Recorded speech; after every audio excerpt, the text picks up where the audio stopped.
Yesterday, I graded the Green Bay Packers 2025 NFL draft class, and I thought it would be a pretty fun idea to go and grade the other NFC North draft classes, the Detroit Lions, the Minnesota Vikings, and the Chicago Bears. It was an interesting draft for the NFC North, with Chicago having so many picks in the top two rounds, Minnesota having barely any picks in this draft class overall, and Detroit making a pretty crazy trade in the third round. It was definitely a very interesting draft for all NFC North teams, so I wanted to give it my best shot to give a letter grade on each draft class from the NFC North. If you want to go watch my Green Bay Packers draft grade, you can find it over on my channel. It's going to be the most recent video right before this one under the video tab. Also, a reminder to go down and click the subscribe button if you happen to be a new viewer here to stay in the loop with everything Green Bay Packers. Rookie minicamp is right around the corner, so if you want to stay up to date with everything minicamp, and then of course as we transition into OTAs and training camp later this offseason, go down and click that subscribe button. Guys, a quick change of scenery before we dive into the draft grades to talk to you today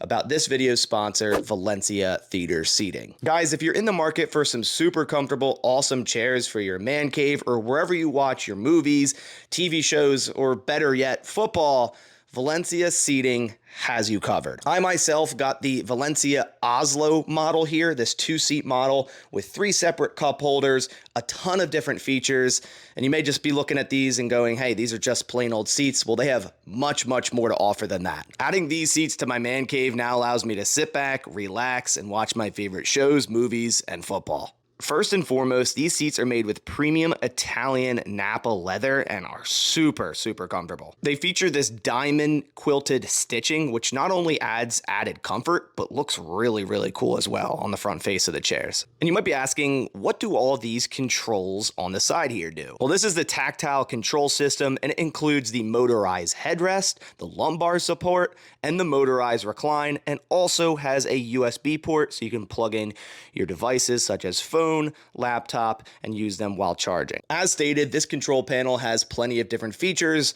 First, starting with the motorized recline, which brings you all the way back to a movie theater style type of recline. It feels just like going to the movie theaters. I mean, exactly like that. And then at this point, you're probably laying here going, well, I have to hold my neck up to just watch the movie or the show or the football game. Well, that's where the powered neck support, motorized neck support comes into play. So you can just relax and watch without having to prop your head up. Finally, they have the lumbar support. You're not going to be able to see it too well. You might be able to, but this gives you the best ergonomic and comfortable support for your spine and your body. Also with the model I got, the Oslo, it includes an LED light that I can turn on and off that lights up the entire chair and around the cup holder here. And speaking of cup holders, I really like this cup holder design on this Oslo chair because they're easily removable, so you can go wash them if there's anything that gets spilled inside of them. And you might be asking, what is this little silver button looking thing here? Well, that is for the Valencia accessories that you can add to your chairs. Here is a little tray here you can get. You can also get an iPad holder or a wine glass holder. So if you want to have a snack or another drink on top of here, or your laptop, tablet, anything of that sort, they also have accessories that you can add to those little slots, the little silver things right there. And to top it all off, these chairs have hidden armrest storage with a hydraulic mount. And there is a lot of storage down there if you want to keep snacks or technology, anything of that sort. Very sleek design with the hidden armrest there. So guys, if you're looking to upgrade your man cave or home theater, look no further than Valencia Theater Seating. I highly suggest going and checking them out. I'm going to link the model I got, the Oslo here in the dark chocolate Italian leather, down in the description below if you want to take a look at that one. But they have plenty of different options over there on their website. They ship worldwide, and it was super fast and efficient shipping. So again, wanted to give a massive shout out to Valencia Theater Seating for hooking me up with these chairs. Guys, again, if you're in the market to upgrade your home theater or your man cave, highly suggest Valencia Theater Seating. All right, so now back into the video. Let's now dive into the NFC North draft grades. And we're going to start with the Chicago Bears, as they had the first pick out of the NFC North teams in the first round. At pick number 10, they went tight end Colston Loveland out of Michigan. During the entire mock draft period for the last few months, I kept saying, wouldn't it be pretty funny if the Bears end up going tight end at number 10? And this is no hating on Colston Loveland. I think he could be a terrific player. I think Colston Loveland has sky-high potential. But no matter what, the statistics show that drafting a tight end, not only in the first round, but a top 10, not often does it really work out. Of course, we have a little bit of recency bias because of Brock Bowers last year. Do I think Colston Loveland is going to have a Brock Bowers type of rookie season? Probably not. If I was a betting man, I would bet against it. I think there are other options the Bears could have gone here. They could have added yet another edge rusher. I know they added Daya Odengbo in the offseason, but they could have added another edge rusher, maybe continue to beef up the offensive line, maybe went, wide receiver. I don't mind the Colston Loveland pick. I just feel, and if you guys watch my channel, I'm not huge on drafting tight ends in the first round, let alone the top 10. I mean, you can get guys like Tucker Kraft in the third round, George Kittle in the fifth round. There are just so many examples of this. And honestly, I still had a lot of belief in Cole Kmet. And I know it's a new head coach in Ben Johnson, and he wants his guy, and he got Colston Loveland, and he's probably going to be used very, very well in that offense, kind of similar to how Lions use Sam Laporta. But I think you could have gotten, a tight end to do that, say in the second or third round where you had multiple picks there. So I know Colston Loveland, I like the player, but I'm still going to give him a B here. In the second round, they go Luther Burden at 39, and I'm really going to sound like a Bears hater here, but Luther Burden was someone I did not like in this draft class. I like the value here. At 39, I don't mind the pick of Luther Burden. Now, one thing with him that was very concerning to me was his effort. It seemed like on plays where he knew the ball wasn't coming his way, he barely gave any effort, and a lot of people will go, well, look at his scenario last year. It sucked at Missouri. Well, that speaks to a player's character. If things aren't going their way, should they just give up? Should they just stop trying full 100%? No, they should continue to, give full effort. And that's why I think a lot of teams stayed away from Luther Burden, but I'm not mad at the Bears making the selection at 39. I think that's terrific value for someone like Luther Burden, and it could turn out very, very well. In the second round at pick 56, they go Ozzie Trapillo from Boston College. I really, really like this pick. I'm going to give it an A-. I thought the Packers could have been eyeing Trapillo, who played at Boston College under Jeff Hafley. Now, of course, the Packers were Anthony Belton just a couple picks before this. Maybe the Bears were eyeing Anthony Belton, but Trapillo, a nice tackle from Boston College, played both left tackle in 2022, then played right tackle in 2023 and 2024, and just gives the Bears more depth at that tackle position. I mean, they've been completely rebuilding that offensive line, and it's going to look totally different here in 2025. They had one more pick in the second round. Again, the Bears had 3 second-round picks, and at 62, they go Shamar Turner. Not too big on this pick. I wasn't too high on Shamar Turner. I had a lot of other defensive linemen above him that were also available, such as Omar Norman-Lott, Darius Alexander. So I'm going to give this pick a C+. He also has a little bit of issues on the field with some extracurricular after-play activities. That's something to worry about. That can really hurt your team. We've seen it a couple times with Quay Walker on our team, and Shamar Turner, has done it a lot at the college level. So that's definitely something to worry about there. Again, I wasn't too high on the player himself, so I do give that a C+. Then in the fourth round, the Bears go Ruben Hippolyte II from Maryland. I'm going to be completely honest. I had no idea who this guy was when I heard this pick, and I think a lot of us are the same way. A lot of people had this guy with an undrafted grade, like prospect number 350 out of the total lot there. I think there were other options that would have been much better picks here for a linebacker, even if they're just getting him for special teams, which this guy had 425 career special team snaps. I think getting a pure special teamer in the fourth round is a little bit of a reach there. I'm giving this pick a D. I think it was a confusing pick. I think there's other guys available that would have given you a lot more potential, such as Danny Stutzman or Teddy Buchanan. So that's a D for me. Then in the fifth round, they go Zoff Frazier. Love this pick. Love Zoff Frazier. I'm going an A here. He's one of my favorite middle to late round cornerbacks. A ton of athleticism. Tall, rangy corner, 6'3". Only really played 1 year at UTSA, but I think this is an awesome flyer pick in the fifth round. Then in the sixth round, they go Luke Newman, guard out of Michigan State. Again, adding another piece to that offensive line. So Ozzie Trapillo and Luke Newman. I think Luke Newman has awesome value here in the sixth round out of Michigan State. I give that pick an A-. Then in the seventh, they go Kyle Monangai from Rutgers. I'm going to give this a B just for the fact that I thought the Bears were going to go running back earlier. This is such a strong running back class. A lot of people were saying, oh, the Bears should trade up and go Ashton Genty, or if Genty falls to 10, they would run that card up, which they probably would have.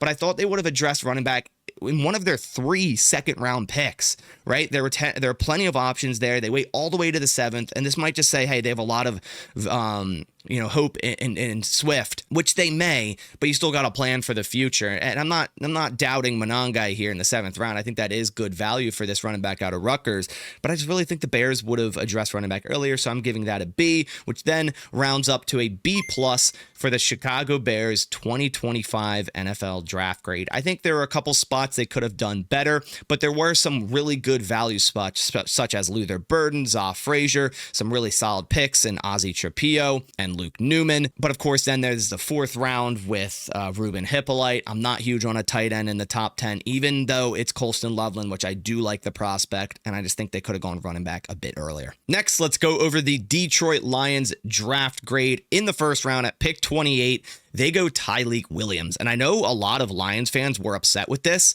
I would not be. I liked Tyleik Williams a lot.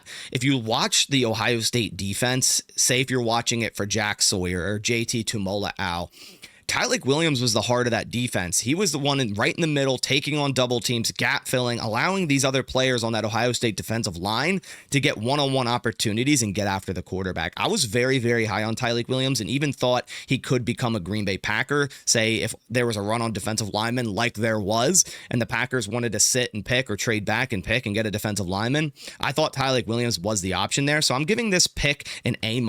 I really like Tyleik Williams. I love what that brings to that Detroit Lions defensive line. Then in the 2nd round at 57, they go Tate Ratledge, an absolute beast of an athlete at guard. Tate Ratledge was another guy that I thought the Packers could be targeting out of Georgia here. The Lions right now have Christian Mahogany starting at right guard. This gives instant competition at that right guard spot. And we know the Lions, for their offensive line, the athleticism, the power, they play through their offensive line. And I really, really like Tate Ratledge, and I think this is a phenomenal pick. So I give this one a B+ here. Then in the 3rd round, they threw everyone for a loop. They traded up to the 3rd round, pick 70. They sent their current 3rd round and 2 future 3rds, so 2026 3rd and a 2026 3rd. They have 2 of them and went up and got Isaac Tesla. Now, don't get me wrong. I like Isaac Tesla. I don't like giving up 3 3rd-round picks for Isaac Tesla. There are plenty of other receiver options, and I know they said today, I believe I read an article that, their number 1 receiver in this class was Isaac Tesla, although they didn't have some of the early receivers on their board. But I mean, I get it. 6'4", 217, really great athlete, can play outside, can play some big slot, sure-handed receiver out of Arkansas. I like Isaac Tesla. Do I like him in the 3rd round? Do I like him in the 3rd round after sending 3 3rd rounds yourself to go get him? Definitely not. I'm giving this a D-. I think it was one of the weirdest trades in the entire draft, and I think even Lions fans are trying to convince themselves it wasn't, but it definitely was. Then they drop down to the 5th round, and they select guard Miles Frazier out of LSU at pick 171. I don't mind getting another guard here. I think they could have went another route. Obviously, I added Tate Ratledge. I think they could have maybe went tackle here or defense, so I'm going to give this one a B. I'm not mad at the pick of Miles Frazier. I think he's a solid, rotational depth guard to have on your offensive line. I just think they could have went a different route. In the 6th round at 196, they go Ahmed Hassanin from Boise State. Love this pick. I thought this guy could have gone in the 4th round. I think he shows a ton of potential, and he's only beginning to start to play his best football. So I'm giving this pick an A-. Then in the 7th round, they had 2 picks. First of which they go Dan Jackson out of Georgia, safety. They needed safety depth. I thought they would address this sooner. So for that, I'm going to give this a B. Dan Jackson is a good, solid pick in the 7th round, though. He also had a very good special teams grade of an 88.7 the past season. He only allowed a 56.3 passer rating allowed when thrown at in 2024. So I think this is a very good value pick, but I thought they would have addressed safety a little bit earlier, maybe around that Miles Frazier pick. So I'm giving this one a B. Then with their final pick, they go yet again another wide receiver and Dominique Lovett out of Georgia. Not too big on Dominique Lovett. I think there are some other wide receiver options here available. He primarily played slot for Georgia in 2024, and Isaac Tesla might play a lot of slot as a big slot. So I know it's a depth guy, a special teams guy. I'm going to give it a B. It's a 7th round pick. You're taking a flyer, so I understand it there. So overall, I'm giving the Detroit Lions a B- draft grade. I really liked the start of this draft, going Tyleik Williams, Tate Ratledge, but then that 3rd round thing of trading a ton of draft capital to go up and get Isaac Tesla just didn't really make sense for me. Then getting Miles Frazier in the 5th, where I thought they could have maybe went safety there. Love the Ahmed Hassanin pick. Dan Jackson pick's pretty solid. But again, I thought they could have went safety a little earlier. And Dominique Lovett, another depth wide receiver. Overall, I think B- is pretty fair. I think it would be a lot higher if they, didn't do that trade in the 3rd round. Finally, we have the Minnesota Vikings, and they were already at a disadvantage. They had only 4 picks, but that was their own fault. Traditionally, they only had 1 pick, which was in the 1st round. The others were compensatory picks or owned by other teams previously. And into the 1st round, a lot of Vikings fans, including my buddy Paul Farrington, who was a couple rows behind me at Radio Row, did not like their 1st overall pick in Donovan Jackson at pick 24 out of Ohio State. And I like Donovan Jackson. I thought he was more of a really late back end 1st, maybe early 2nd. I feel like the Vikings could have traded out here and still got either Don Jackson or a very good guard and picked up more draft capital that they desperately needed. Now, the Vikings had a desperate need at guard. They did add Will Fries this offseason, which was an awesome free agency signing. They added Ryan Kelly at center. Their tackles are pretty much set. They really just had, one more hole at guard, and they filled it with Don Jackson. So in terms of need, I think this is a good pick, but I feel like they could have traded back, got more draft capital, and there were other players on the board here that just had more value, and they could have gone, say, guard in the 3rd round, or like I said, trade down, pick up more draft capital, and go guard then. So overall, I give the Donovan Jackson pick a grade of a C+. Then we have to wait all the way to the 3rd round, and the Vikings select Ty Felton, receiver out of Maryland, at pick 102 in the 3rd round. I love this pick. Ty Felton was a player that met with the Green Bay Packers during the draft process, so I did a little deep dive on Ty Felton, and I thought he would be a draft steal. So I still think he's going to be a steal. This reminds me a lot of them selecting Stephon Diggs out of Maryland, a guy that should have went a lot earlier in that draft class. I really, really like Ty Felton. I think this is great value in the 3rd round, and for having to miss out all the way on the 2nd and still getting Ty Felton in the 3rd, I think that's awesome. So I'm giving this pick an A grade. Then they have to wait all the way to the 5th, so they missed out in the 2nd round, the 4th round. Then they wait all the way to the 5th and get Tyrion Ingram-Dawkins out of Georgia, another player I thought 100% was going to be a Green Bay Packer. They got him at 139 in the 5th round, a athletic edge guy that is versatile. You could kick inside, can play some interior defensive line, can play on the edge, good against the run.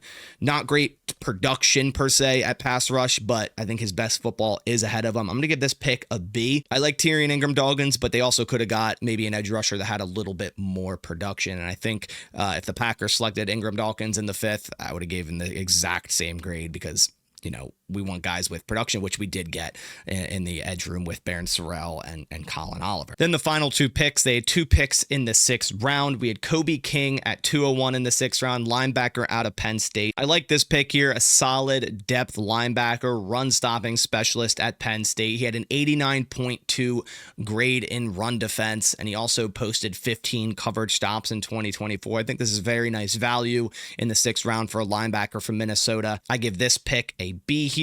Then finally, Gavin Bartholomew, the very next pick at 202, tight end out of Pittsburgh. Not too high on this one. I think there were other tight ends available that would have, given the Vikings maybe a little bit more potential here. Bartholomew had 38 catches for only 322 yards in 2024, although 169 of those yards were after the catch to show some yak ability there, and 20 of his receptions went for first down. So a little bit of potential, but I think there were other tight ends available that I liked more than this, so I'm giving this pick a C. So overall, that leaves me with a C+ for the Minnesota Vikings. I think if they traded down in the 1st round, still got a guard, but then maybe picked up another 2nd round pick or another 3rd round pick, so then they could end up with, say 6 draft picks instead of 5. I like Donovan Jackson. I just think with the situation the Vikings were in with such low draft capital, they should have tried to move there, and maybe they couldn't. Maybe no one called. But I still think that would have been a better option there. Love the Ty Felton pick. Tyrion Ingram-Dawkins is a solid pick, although there were some other options there that definitely had more production. Kobe King's a solid rotational depth linebacker that can play special teams. And Bartholomew, a decent tight end. I mean, it's a 6th round. You can't be too mad at that, but there were some better options there. So that leaves me with a C+. So overall, that leaves me with a B+ for the Chicago Bears, a B- for the Detroit Lions, a C+ for the Minnesota Vikings. And if you watched my Packers Packers video yesterday, grading their draft. I gave them an overall grade of a B+, so tying with the Chicago Bears for the best draft grade in the NFC North. Let me know your draft grades divisionally down in the comments below. Give me your Packers, Lions, Bears, and Vikings grade in the comments. I appreciate you guys coming by to the video. If you could leave a like down below, it supports the channel a ton, but I'll catch you on the next one. Thanks for watching, and as always, go Pack Go.